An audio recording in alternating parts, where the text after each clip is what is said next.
I live very close to a very large tourist area in the United States, right by the coast. And during the summertime, there was no geoengineering stratospheric aerosol spraying here. About 2 weeks after school started, they started hammering us with this daily. First they were doing it in the middle of the day, then they started doing it at night and early in the morning. The beginning of October, my daughter started having seizures, and we have no history of seizure disorder. Oh. In my family. Oh, Michelle, I'm sorry to hear that. Well, Michelle, you can pull it up. Just type into the search engine, disorders of the brain, neurological disorders skyrocketing. They're now saying, oh, it's normal to get Alzheimer's when you're 25. It's normal to have narcolepsy, and they admit the shots are doing that. There's all sorts of bizarre spraying, all sorts of chemicals in the water. We are being soft-killed, and I'm so sorry to hear that. How old is your daughter? She's 13, and good Lord. She's having 2 to 3 seizures a day. Oh, my God. And they've got her on medication, but it's not working. I went to the neurologist with her, and I said I wanted her tested for heavy metals, and he almost threw me out of the office. Yeah, no, they're not allowed to check for heavy metals or what could actually do it. Has your daughter taken a lot of vaccines? She did get the H1N1 before I found out about it at school. And, yeah, it can cause an autoimmune. Well, it causes wait, the school didn't ask you? They asked me, yes, but I, at that time, was a sheep and thought it was good. So she's now having seizures and she's 13.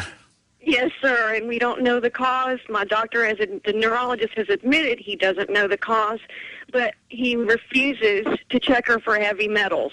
I've had to go to her family doctor and basically beg, the osmosis that doesn't have any of the fluoride or anything in it. But I just, as a closing statement here, I just want to say that I own What in the World Are They Spraying? I've been showing it to everybody I know, and anybody out there that knows anybody that can stop this stratospheric aerosol spraying, please stop this. We've got to stop this. It's hurting our children. Well, I think that they did accomplish their goal, and right now, 100% of the Earth is affected by mind control or scalar waves that are transmitted now from satellites in space that completely ring the Earth and are enhanced by ground antenna that we see as cell tower microwave transmissions, so that at any moment they can transmit a mind control wave to specific areas of the Earth to specific people. And a lot of what's happening now with the chemtrails is also creating a web or a network around the Earth, like a shield or radio wiring, so that it's like a grid that covers the Earth, and they can pinpoint very specific locations now and transmit whatever they wish to create. We've just got to not let fear get to us, because that's the control system's most potent weapon.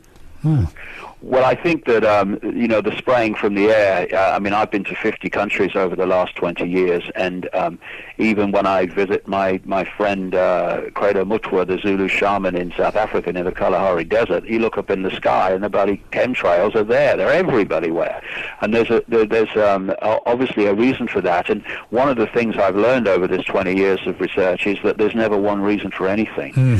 There are multiple reasons. Part of it is destabilizing the human immune system. Part of it is creating a sub-reality around the planet to manipulate the energetic field that we're living in every day. And I'm absolutely convinced that the chemtrails and the manipulation of the lower levels of the energetic field, Earth's energetic field, which we live in and experience all the time, is connected in part to the HARP transmissions, which, of course, HARP has many multiple levels of technology and applications, and one of them is literally creating mass fields of thought, which we decode as our own. I had a friend in America who told me a few weeks ago that she, her husband, her son and a son's partner had exactly the same dream about Barack Obama in the same night, which was a dream saying that he was a good guy and a wonderful guy and all the rest of it, which a day's research will show you was a nonsense. But and she said immediately that she felt that some kind of technology had been broadcast and people had picked it up. What they're seeking to access is the pineal gland to literally transmit thought, perceptions, dreams into your reality. We need to be aware of this, because not every dream is a premonition of all the rest of it. They can be broadcast out, and we can decode them and thinking it's a dream we're having when it's actually something we're picking up, and that's what part of the HARP system is. And I think that this chemtrail stuff and many other things that are being dropped are in part connected. What did they want to accomplish? Bottom line is they wanted to create a global robotic society, very much like you'd see on Star Trek, the Borg, where everyone has a specific function, a specific designation. No one asks any questions. You just go through your life doing what you're told to do in a specific function, and you never deviate from that. And in that way, it ensures a society that does not change, and the control system stays intact. My gosh. And you know what? They're pretty much there.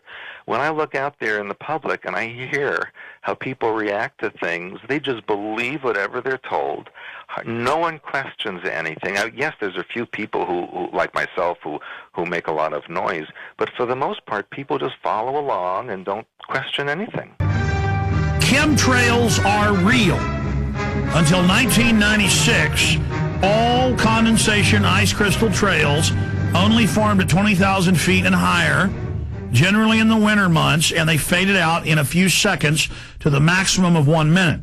Your whole life, remember, watching a trail go by and watching it disappear?